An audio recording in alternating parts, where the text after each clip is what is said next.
Hey, what's up guys? I'm Olivia, aka Biblioghoul. Welcome to the vlog. I'm coming to you in all the glory of post-travel from my hometown where I was this weekend for a few days to celebrate my brother's 25th birthday. It was nice to see my family and a lot of fun, and there was a ton of food, but I am ready to just spend the rest of the weekend doing relaxing and restorative things. So I thought that I would take this weekend and the advantage of the extra day off with Labor Day to read some comforting reads. So the first book I'm reading this weekend is for Shorty September, which is hosted by Storytime. I'll link their channel and the Shorty September readathon below. And that book is one that I've had on hold for the library for a few months, and I knew that I would love, and that is A Psalm for the Wild-Built by Becky Chambers. I've never read a Becky Chambers book, but I hear that Becky Chambers has written a lot of really delightful sci-fi books. Comment below if you have a favorite Becky Chambers book that you think I should read after this one.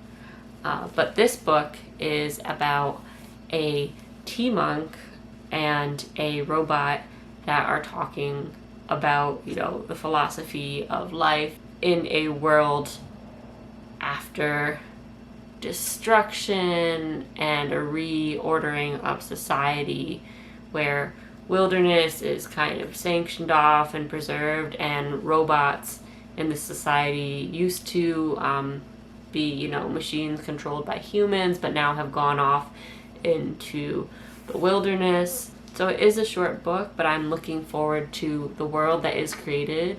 I'm a Taurus, and from the cover and things I've heard, I get the sense that it's going to be a very comfortable read in the natural world with all these beautiful descriptions, and I'm super excited that it finally got into my hands. The next book I'm hoping to read this weekend is A Summer of Salt by Katrina Leno. I first became interested in this book because I've read Horrid by Katrina Leno, and I really enjoyed that book. It was a young adult horror novel, which can be hit or miss for me, but I really did enjoy that one. Also, I heard Annie talk about Summer of Salt, and it just seemed like a really pure read and a perfect one to read maybe in summer or the end of summer. Even though it's already September, I felt like it might be a nice transitional book. And it is a sapphic book, and I think it's, again, a young adult book that covers both romance and magic, and I think witches maybe. So I'm gonna start for A Psalm for the Wild-Built, and I'll check back in with you a little bit into that book. See you soon.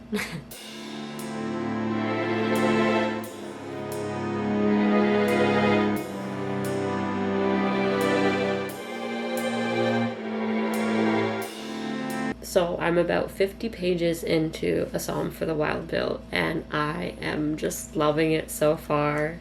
It's a super cozy read. It starts out with the main character, Dex, having a certain role in society in the city and longing for the presence of crickets, or, the aspects of country life. So you find out that crickets are mostly extinct in the human-occupied parts of the planet, and then the parts that are kind of off-limits for humans and are conserved might have crickets. So I thought it was really kind of sweet that as I'm sitting here reading it, I'm listening to the crickets, but I'm loving the writing so far and the language that Becky Chambers uses. For instance, there's one section says, vast civilizations lay within the mosaic of dirt. Hymenopterane, Labyrinths, rodential panic rooms, life-giving airways sculpted by the traffic of worms, hopeful spiders, hunting cabins, crash pads for nomadic beetles, trees shyly locking toes with one another. It was here that you'd find the resourcefulness of rot, the wholeness of fungi. And I'm really enjoying Dex's character journey through, finding a role as a tea monk, with bringing comfort and rest and relaxation to people throughout these different villages and areas, but also still, through the crickets, seeing that maybe there's something more worthwhile or something unfulfilled in Dex's life. So, yeah, the robot just came into the story like 1 page ago, so I'm gonna read some more and check in again with you guys.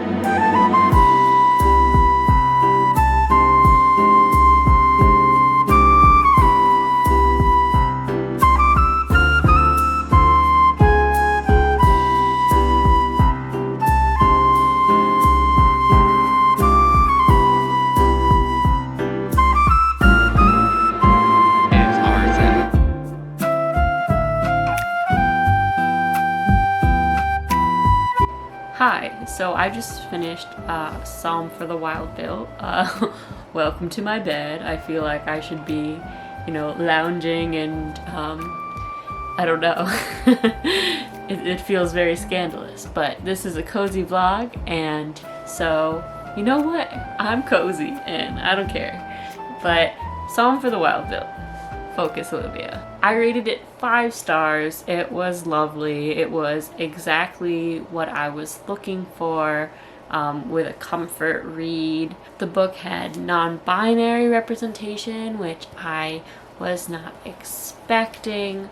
Obviously, the journey to find meaning in life through the main character was lovely. The robot character was interesting because it did not have a lot of, stereotypical robotic characteristics. So that I feel like is an interesting thread. And this book is really interesting as a novella because we get a little bit of world building with different gods and religions mentioned in the beginning, and then they don't really have as much of a role, and you don't find out, what led the planet to its current moment, really, with the robots in the wild. And I think this could be something that could be explored in the next book. So I think this is planned to be a series, but I also think that keeping that in mind, while those questions were ones that I had and were interesting to me, this book was the perfect length for what I think it was trying to do with comfort. And I appreciated the message of the book and the journey for meaning, and the need to find this through work when the meaning of life is in all the smaller things all around us, and we put so much immense pressure on ourselves to find this, but really so it was kind of romanticizing some of the smaller things in life, and even just human consciousness at one point.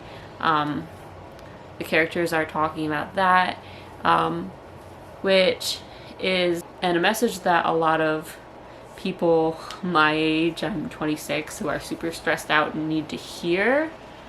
But I feel like now there is this weird trend with this message. In the summer, I watched the movie Soul, and there was also this message. So, while I agree with it, and it's been super helpful for me in my life and assigning meaning, and not getting stressed out by work, especially when millennials are working 500 jobs at once and underpaid and without benefits and things like that. but have been, told to like go to school and get this job, and it's kind of like these measures in life of, success. But it feels like kind of weird to me that, after this message that we grew up with, now this message is being held up of like, oh, it's okay, just, be happy with the small things in life. That's what life's about. And it's like, okay. Or you could fix the structural problems of the world. And I'm not saying that I want to work and that's the meaning of life. I'm just saying, like, it kind of irritates me a little bit in that it's commodified in that way, obviously, in all of this media. I don't know. I'm not saying anything negative about Becky Chambers. I thought this book was super, super, super wonderful, but just something that's been on my mind. I don't know. What are your thoughts about this kind of message and being told to people to live their life in this way? So now I'm going to start Summer and Salt by Katrina Leno. And I'm hoping that it has a queer young adults falling in love in the summer vibe, especially since I didn't do a ton of seasonal stuff this summer. So, I'm focusing on the little things in life moving forward and trying to savor things. But yeah, I'll check in a little bit.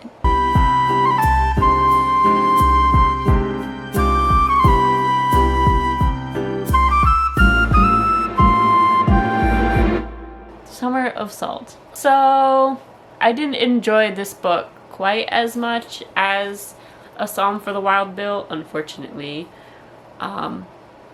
I think I would rate it around 3 or 3.5 stars. I did enjoy the book, but I didn't find it to be super memorable, and that could just be because of like my style and reading preferences. Because I know other people have really enjoyed this book. It follows like a family with these two sisters who have magic that's been passed down for generations, and they live on this island with a famous bird that comes like once a year, and the economy is kind of centered around this unique bird that's been around for hundreds of years, because it was one of their relatives that got turned into a bird, as the legend goes. And then, of course, with the people coming to view the bird, there are newcomers to the island that end up being the romantic interest for the main character. Things that I did really enjoy about this book are the atmosphere of the island and the feeling of like super small town with like there's like a bookstore, a cemetery, an ice cream shop that are mentioned, and as the main character is falling for another character, there are all these scenes of exploration that are very summery and very pure and nice. But I mean, this is kind of my fault as well, but I did not know that the book had rape in it. So if that's something that you are sensitive around, definitely know like a trigger warning for that. Which, it was fine, but I was looking for a comfort read, and to have that be a major part of the book was not what I was looking for in this moment. I felt like moments of this book, I really knew that it was a young adult book. I felt like a lot of the characters were kind of haphazardly thrown in there with not much depth to them. Some of the islanders, I thought that their characters were more interesting than people that ended up playing a larger role in the plot. I didn't care as much as I have in some other young adult books, but I really did enjoy the setting and the magic that was there. Although I wish there had been more of that as well, even though it's a coming of age story and the characters are coming into magic. Yeah, so I stand by, the 3.5 stars. I definitely enjoyed Horrid a lot more than this one, but I still enjoyed it, and you might have different interests as a reader than me and might enjoy the book as well. So overall, this weekend, I think I read 2 solid books, although A Psalm for the Wild Bill was definitely a highlight, and I'm going to pick up another Becky Chambers book as soon as I can. Do you have any cozy reads that you'd like to recommend below? I'd love to hear them. A lot of times I will read books that are like horror or sci-fi or even contemporary that have a lot of heavy themes, and sometimes I need to just like have a weekend with some lighter reads, so I would love to hear what your favorites are. Have you read either of these books, and do you have thoughts on them? Let me know, and yeah, thanks for watching the video.